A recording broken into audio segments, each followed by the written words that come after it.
नमस्ते मेरे प्यारे बच्चों, मैं सीमा सिंह आनंद ट्यूटोरियल में आपका स्वागत करती हूँ।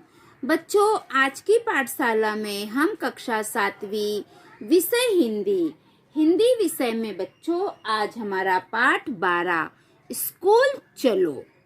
तो बच्चों, मैंने आपको ये पाठ अच्छे से समझा दिया है। आज हम इस पाठ के स्वाध्याय करेंगे। ठीक है बच्चों, तो चलो हम स्वाध्याय शुरू करते हैं। मैंने समझा। बच्चों, आप लोगों ने ये पाठ पढ़ा, इस पाठ में आपको क्या समझ में आया वो आपको यहाँ पर लिखना है। ठीक है बच्चों, आगे शब्द वाटिका। नए शब्द: दाखिला, प्रवेश, सक पकाना, डरना, हकलाना, रुक रुक कर बोलना, विचार मंथन, मुट्ठी में है तकदीर हमारी, खोजबीन, ओलंपिक स्पर्धा संबंधी जानकारी प्राप्त करो।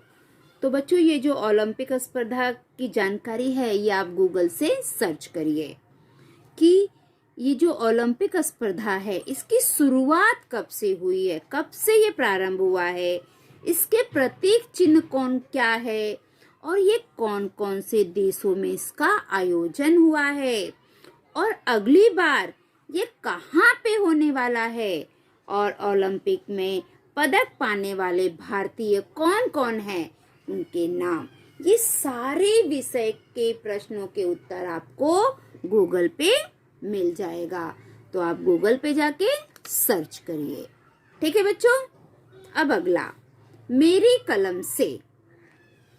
मुद्दों के आधार पर कहानी लिखो। बच्चों, यहाँ पर बहुत सारे मुद्दे दिए गए हैं जिसके आधार पर हमें कहानी लिखना है। तो पहला मुद्दा क्या है? जंगल में पेड़ के नीचे चूहों का अपने राजा सहित निवास। दूसरा, राजा द्वारा चूहों को हमेशा दया परोपकार की सलाह। हाथियों का झुंड पानी की खोज में पेड़ के पास आना, चूहों को तकलीफ पहुंचाना। चूहों की राजा से रक्षा की मांग। चूहा राजा का हाथियों के सरदार से मिलना और हाथी सरदार का माफी मांगना। चूहा राजा द्वारा हाथी को पानी की जगह दिखाना।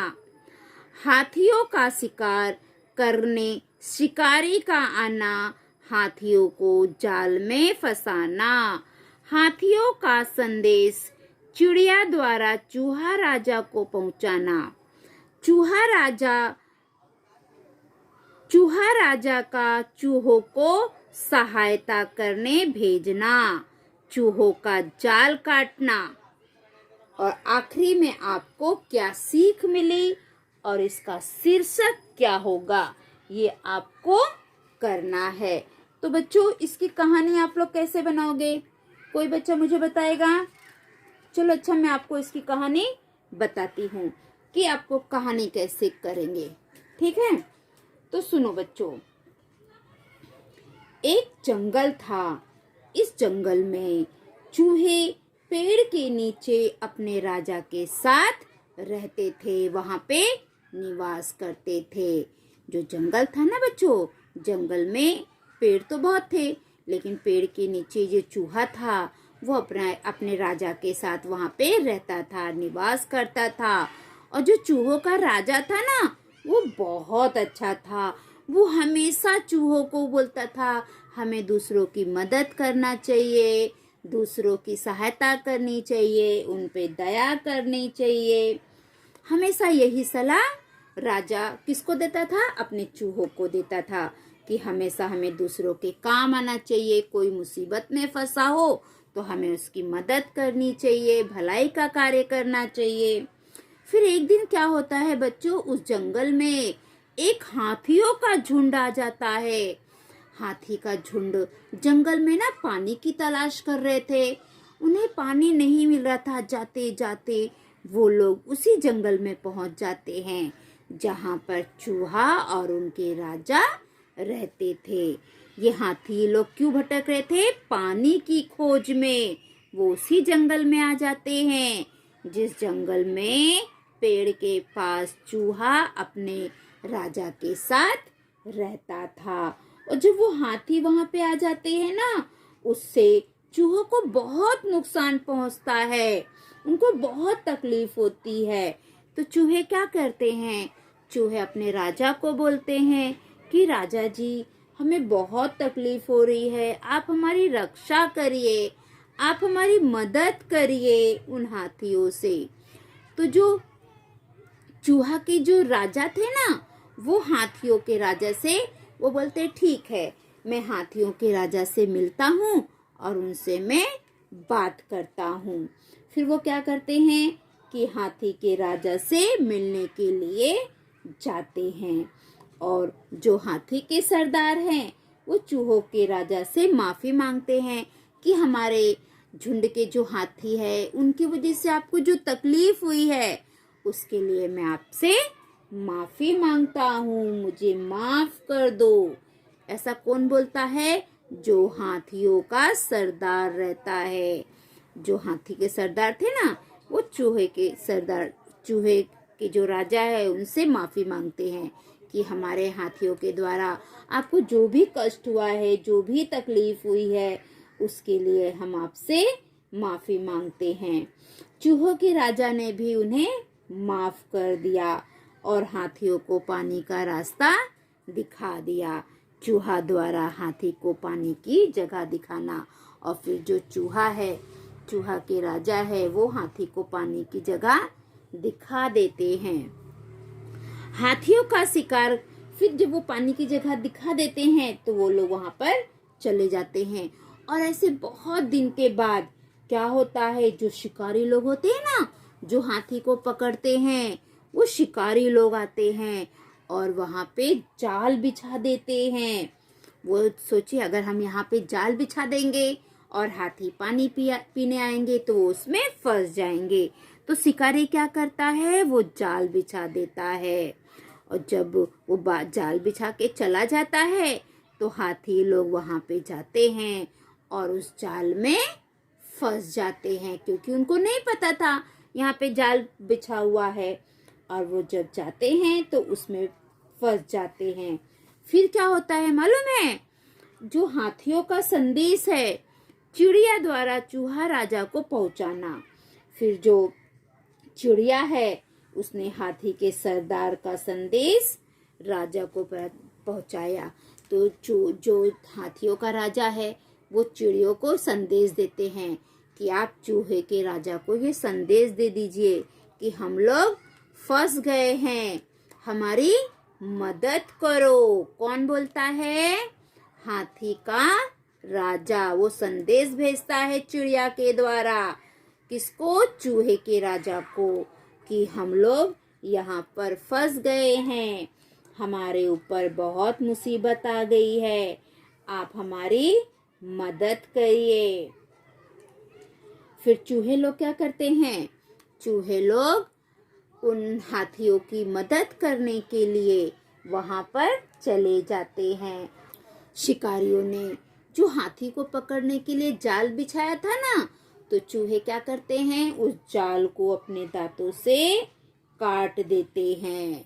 और जैसे ही चूहे सारे जाल को काट देते हैं तो सारे हाथी बाहर आ जाते हैं और सारे हाथी चूहे और उनके राजा को धन्यवाद देते हैं, कि बोलते हैं कि आप लोगों ने हमारी जान बचाई, उसके लिए बहुत बहुत धन्यवाद। बच्चों, जब कोई हमारी मदद करता है तो हम उसको थैंक यू बोलते हैं ना, धन्यवाद देते हैं ना। वैसे ही हाथियों के राजा ने चूहों को धन्यवाद दिया कि आप लोगों ने मुसीबत के समय हमारे काम आए, हमारी मदद की। बच्चों, ये जो कहानी है, इस कहानी से आपको क्या सीख मिलती है?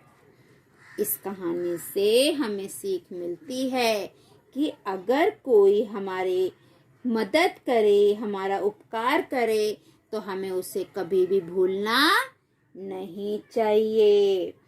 जो हमारे बुरे समय पर हमारी मदद करता है, उसे हमेशा हमें मदद करना चाहिए। हमें उसे कभी भी कष्ट नहीं पहुंचाना चाहिए। जो हमारी मदद करता है संकट के समय पे, हमें भी उसकी मदद करनी चाहिए। ठीक है, तो बच्चों, इस कहानी का शीर्षक क्या होगा? इस कहानी का शीर्षक हम लिख सकते हैं हाथी और चूहा, या हम ये भी लिख सकते हैं प्रतिदान। दान के कोई हमारी मदद करे, उसके बदले में हमें भी उसकी मदद करनी चाहिए, इसे हम प्रतिदान कहते हैं। तो हम इसका शीर्षक लिख सकते हैं प्रतिदान। ठीक है बच्चों, अब हम आगे देखते हैं। आगे देखो बच्चों, यहाँ पे प्रश्न उत्तर है ना। पाठ के आधार पर 5-6 पंक्तियों में उत्तर लिखो। तो बच्चों, मैंने आप लोगों के लिए उत्तर लिखा है, मैं आपको दिखाती हूँ। भरतू कौन सा काम करता है? इसका उत्तर, भरतू स्कूल के बच्चों को रिक्शे से स्कूल लाता ले जाता है। प्रश्न दूसरा, भरतू के साथी क्या करते हैं? उत्तर, भरतू के साथी सवारी ढोते हैं। प्रश्न तीसरा, भरतू ने अपने रिक्शे का नाम क्या रखा था? तो इसका उत्तर, भरतू ने अपने रिक्शे का नाम गुलदस्ता रखा था। क्या रखा था बच्चों? गुलदस्ता। भरतू ने अपने रिक्शे का नाम गुलदस्ता रखा था। हमारा प्रश्न चौथा, रमेश ने बस्ते से निकालकर भरतू के हाथ में क्या दिया? तो इसका उत्तर है, रमेश ने बस्ते से निकालकर भरतू के हाथ में एक सेब और गेंद दी। प्रश्न पांचवा, भरतू को पढ़ाने का निश्चय किसने किया? भरतू को पढ़ाने का निश्चय रमेश की माँ सरिता देवी ने किया। प्रश्न पहला भी बड़े प्रश्न है बच्चों, ये छोटे प्रश्न थे, ये सब छोटे प्रश्न थे, ये 1 नंबर में आते हैं बच्चों, और ये बड़े प्रश्न है। पहला प्रश्न, किताब उठाने पर भरतू मन में क्यों चिढ़ा? उत्तर, किताब उठाने पर भरतू मन में इसलिए चिढ़ा क्योंकि वह अनपढ़ रह गया था। पढ़ लिख जाता तो आज रिक्शा खींचने की जगह कोई ढंग का काम करता। अब प्रश्न दूसरा, सरिता देवी की हंसी का क्या कारण था? प्रश्न दूसरा क्या है? सरिता देवी की हंसी का क्या कारण था? उत्तर, भरतू ने किताब जब रमेश के हाथ में दी तो रमेश ने उससे पूछा, तुमने किताब फाड़ी तो नहीं? रमेश की बात सुनकर उसकी माँ हंस पड़ी क्योंकि यही बात रमेश को उसकी माँ समझाती थी। प्रश्न तीसरा, भरतू और उसके साथी रात देर तक कौन सा खेल खेलते रहे?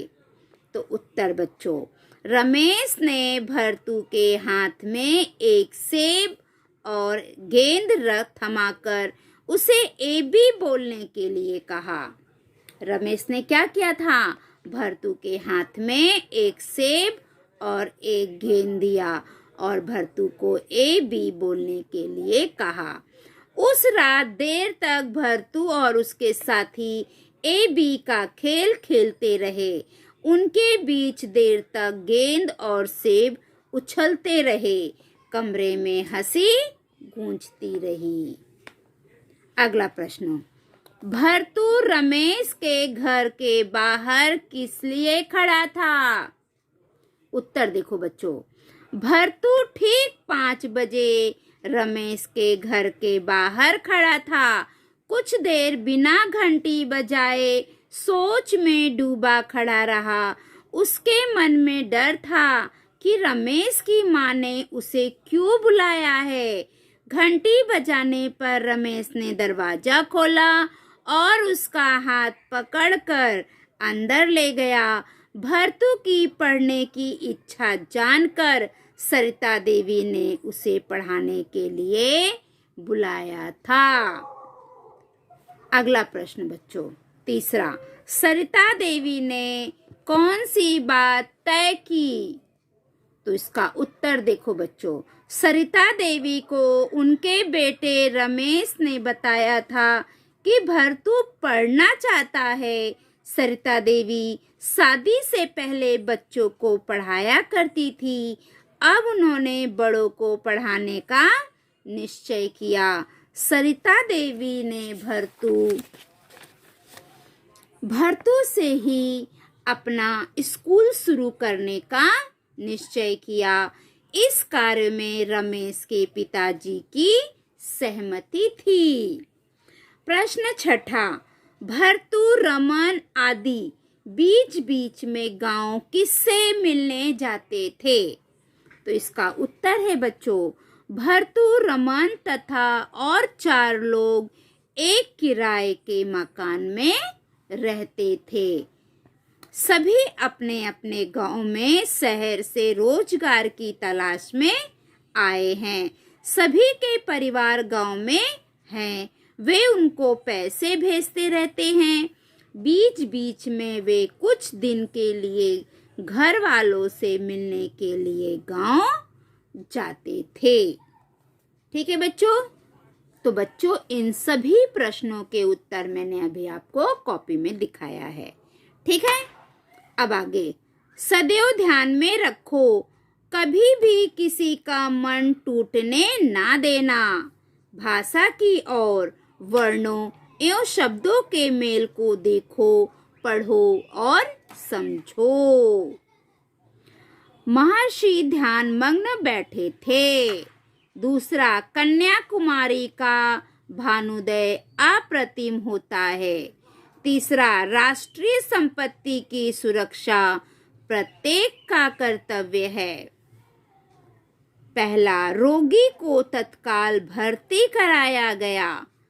दूसरा, प्रतिज्ञा में एकात्मकता का उल्लेख है। तीसरा, दिया हुआ अनुच्छेद पढ़ो। वह शरीर से बहुत दुर्बल है। केवल मनोरथ से ही काम नहीं बनता। मैंने पढ़ने का निश्चय किया है। मित्रों को चोट पहुंचाकर उसे बहुत मनस्ताप हुआ। अब यहाँ पर देखो बच्चों, ये जो गाढ़े अक्षर में लिखा हुआ है ना, देखो, महाधन ऋषि बराबर आधन रि, भानु धन उदय बराबर उ धन उ, प्रति धन एक बराबर ई धन ए। ये क्या है बच्चों? स्वर संधि। इसे हम स्वर संधि, ये स्वर संधि है। तत् धन काल बराबर त धन का, अत धन लेख त धन ल, अनु धन छेद बराबर उ धन छे, ये व्यंजन संधि है। दु धन बल विसर्ग क र, मन धन रथ विसर्ग का ओ, नि धन चय विसर्ग का श, मन धन ताप विसर्ग का स, ये विसर्ग संधि है। ठीक है बच्चों? ये देखो, स्वर संधि, व्यंजन संधि, विसर्ग संधि। बच्चों, ये संधि के भेद है। संधि के 3 भेद हैं, स्वर संधि, व्यंजन संधि और विसर्ग संधि। संधि ध्वनियों का मेल। ध्वनि धन ध्वनि बराबर नया रूप। हिम धय आलय, हिम धन अ धन आ लय बराबर हिमालय, अ धन आ बराबर आ। संधि में 2 ध्वनियां निकट आने पर आपस में मिल जाती है। और एक नया रूप धारण कर लेती है। संधि में दो ध्वनियां निकट आने पर वो आपस में मिल जाती है और एक नया रूप धारण कर लेती है। उपर्युक्त उदाहरणों में एक में महाधन ऋषि, भानुधन उदय, प्रतिधन एक शब्दों में दो स्वरों के मेल से जो परिवर्तन हुआ है, अतः यहाँ स्वर संधि हुई। उदाहरण 2, तत् धन काल, उत धन लेख, अनु धन छेद शब्दों में व्यंजन ध्वनि के निकट स्वर या व्यंजन आने से व्यंजन में परिवर्तन हुआ है, अतः यह व्यंजन ध्वनि है। उदाहरण 3 में विसर्ग के पश्चात स्वर या व्यंजन आने पर विसर्ग में परिवर्तन हुआ है, अतः यह विसर्ग संधि है। ठीक है बच्चों, तो बच्चों हमारा जो आज का स्वाध्याय है वो यहाँ पे समाप्त होता है। तो बच्चों जो हमारी आज की पाठशाला है वो यहीं पे समाप्त होती है। अगली पाठशाला में हम कल फिर मिलेंगे। अगर आप मेरे पाठशाला में नए हैं तो मेरे पाठशाला को लाइक करिए, सब्सक्राइब करिए, कमेंट करिए और अपने दोस्तों में ज़्यादा से ज़्यादा शेयर करिए ताकि मेरी पाठशाला का लाभ सभी बच्चे ले सके। अगर आप मेरे पाठशाला में नए हैं तो मेरे पाठशाला को सब्सक्राइब करिए और जो घंटी का चित्र है उसे ऑन कर दीजिए ताकि मैं जो भी वीडियो डालूं वो सबसे पहले आपको मिले और आप सभी बच्चे अपनी पढ़ाई पूरी कर सको। ठीक है बच्चों, तो अगली पाठशाला में हम कल फिर मिलेंगे। तब तक के लिए बाय बाय बच्चों।